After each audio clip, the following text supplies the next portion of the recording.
So, first up, I would like to introduce Stav Sherez, a stunning writer whose first two standalone thrillers gained fans from people like James Sallis to Lee Child. Stav's third and most recent novel, A Dark Redemption, is the spectacularly reviewed beginning to a police procedural series starring two detectives, Carrigan and Miller. But as all the reviews have noticed, this is not standard police procedural fare, as Stav's prose and his peculiarly dark sensibility take his heroes into some extraordinary places, both in the present and in their past.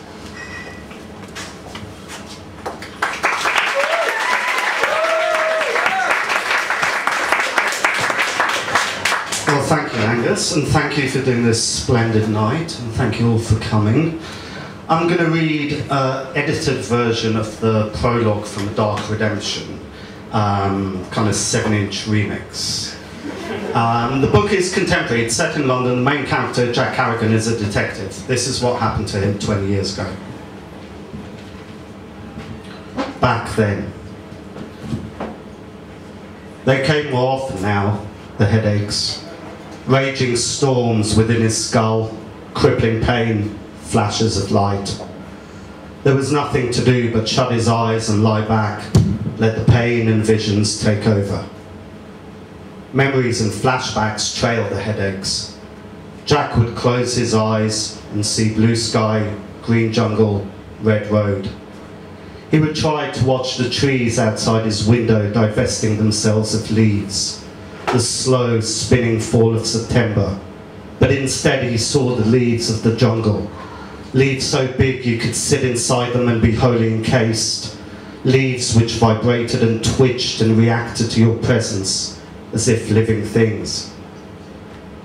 They deplaned onto the gleaming cracked tarmac and walked towards the terminal as slowly as they could, savouring the air, the unfamiliar sky, those first moments when you land in a new country and feel a sudden quickening, a snap charge rattle through your bones. They went through customs without a hitch. They caught a cab and threaded through sunburnt fields, the driver speaking English so fast and fractured, he sounded like a man drowning. They nodded their heads, but their faces were turned away, staring through the grimy windows, watching the plains of East Africa scroll by, the landscape of tall grasses and spindly trees, skeletal cattle and dark beckoning mountains punctuating the distant horizon. Jack rubbed his head, recalling the chaos of sense and smell and noise as they entered Kampala. His headache began to recede as he let the memories flicker and spin. He remembered David exiting the taxi, bending down and vomiting in the street, his skin pallid as a corpse. Jack had crossed over to a stall, kids instantly surrounding him, their little hands waving and clutching cheap plastic objects he couldn't make sense of, used matches, burnt out light bulbs, and photocopied portraits of Michael Jackson. He bought 3 warm Cokes and came back to find Ben handing out crumpled banknotes to the bright-eyed and smiling children. The kids delighted them, even though they could see beyond the smiles and welcomes, to the grinding poverty which underlay their lives. There were always more kids, more arms outstretched. What they asked for was so little in English money that it would seem mean to deny them. But then he found all your time being taken by handing out cash, and he forgot to look up at the sky, the buildings, the surly young men lounging on every street corner.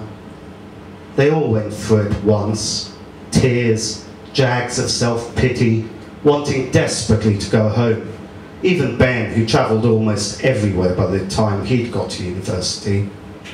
Just good old culture shock, Jack quipped after Ben had come back from the hotel toilet, having found it overflowing, an army of cockroaches big as baby shoes swarming over the bowl. When they lay down on their pillows that evening, they could smell other men's nights, puke and booze and blood. The next day, they took the highway north. The fields and crops and empty plains gave way to more rugged terrain. Mountains loomed out of the sky and disappeared. The road deteriorated until it was only a narrow lane. The heat became worse, not just sun striking the roof of the car, but a deeper, denser heat, a humidity they'd never experienced before, a rottenness in the air that crept into your bones and brain, making your eyes water and the breath die in your throat. Sweet potato and maize fields stretched out as far as the eye could see, dry and willowy in the early evening heat haze. Termite mounds stood 10 feet tall, skyscrapers among the corn stalks and grasses, like totem poles from another race, the tenements of a forgotten people. The town of Mazindi appeared out of nowhere. One minute they were driving the dirt road, and the next they were on a dusty corrugated street with white single-story buildings, women balancing baskets on their heads, kids and more kids, the whole African movie trailer cliche right before their eyes. They stopped for beer and food and watched cars go by, leaving trails of dust in the air. Far-off volcanoes shimmered on the horizon like things unsubstantial and contingent. Children came and held their palms out, laughing and dancing on the spot as Ben handed them more money. I still can't believe we made it. David was sitting under a palm tree, peeling the label off a bottle of Nile. Remember how much we talked about it? Ben leant forward, spilling ash over the table. It had been their only topic of discussion these last few months, cramming for exams, finishing their dissertations, the horizon of the holiday, the one bright thing to look forward to, the question of where to go, burning in their minds. David drained his beer. The three of us here, together. He paused so they could all savour this. A shadow briefly crossed his face. He stared at the thin, tapering road. Who knows where we'll be this time next year? Jack noticed something had changed when he came back out with the next round of drinks. Ben and David were sitting silently, their eyes fixed on the opposite side of the road. Two policemen were leaning over something. They were tall, young, dressed in dark blue. They held black sticks in their hands, like truncheons, but longer and skinnier. Jack squinted through the misty haze and noticed a heap of clothes lying on the ground between them.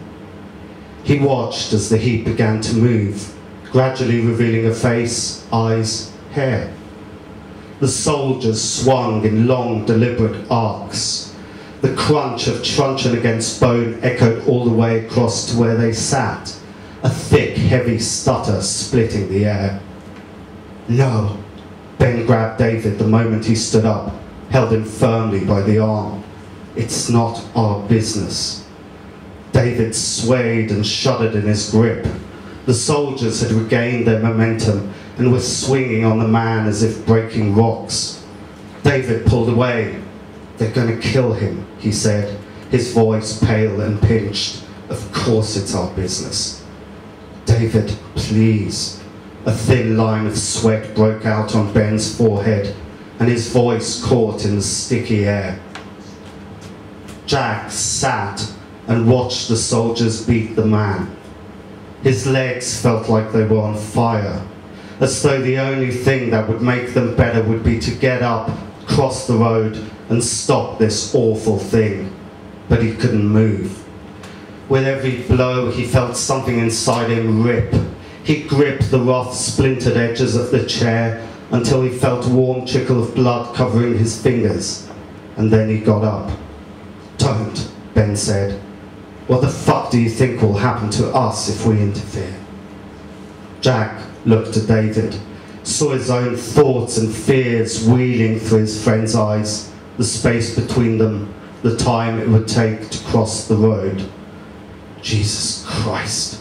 He sat down and ground his feet into the dirt, beetles cracking like eggshells under his heels. David stood for a few seconds staring at the policeman, then shook his head and sat down too. They opened their beers and drank them without saying a word. The policeman eventually stopped and walked off. A woman came and knelt by the bleeding man, crying and cursing at the empty road. They finished their beers and headed upstairs to their rooms. The next day, they drove across dusty dirt roads, bumpy and bone-rattling, the tall weeds bordering them on both sides, trees rising out of the sea of grass like the masts of sinking ships. The land was flat, the mountains a vague suggestion on the horizon. Their heads raged with pain, last night's beer barreling through their skulls. They ate peanuts and crackers and cheese squeezed out of a tube like toothpaste as the sun collapsed somewhere in the west, blazing the mountains red like a call stretched over the rim of the known world. The landscape began to close its arms around them. They found themselves climbing through high valleys and twisting ravines, the jungle almost imperceptible in its embrace, until all at once they noticed it was there, right above and to all sides of them, and they couldn't remember how the land had changed so quickly, or when. They passed a village of burning huts just before the light finally died, thick black plumes of smoke emerging like serpents from their roofs. They drove a little faster and didn't say a word to one another. An hour later, they saw the first flicker of the fires. Ben stamped on the brakes, the car skidding, the wild, raging light making them blind to the darkness. Their eyes adjusted quickly, and they saw the roadblock, the logs stretched across the dirt track, the blazing fires crackling in the breeze. And then they saw the faces of the soldiers glaring down at them, guns drawn and pointed. Ben rolled down his window, and they began to hear voices, all screaming at once, barking orders, shouting "Get out!" shouting "Mzungu!" The soldiers' guns sleek and tan in the firelight, the black barrels staring at them like the empty eyes of some implacable god. Thank you.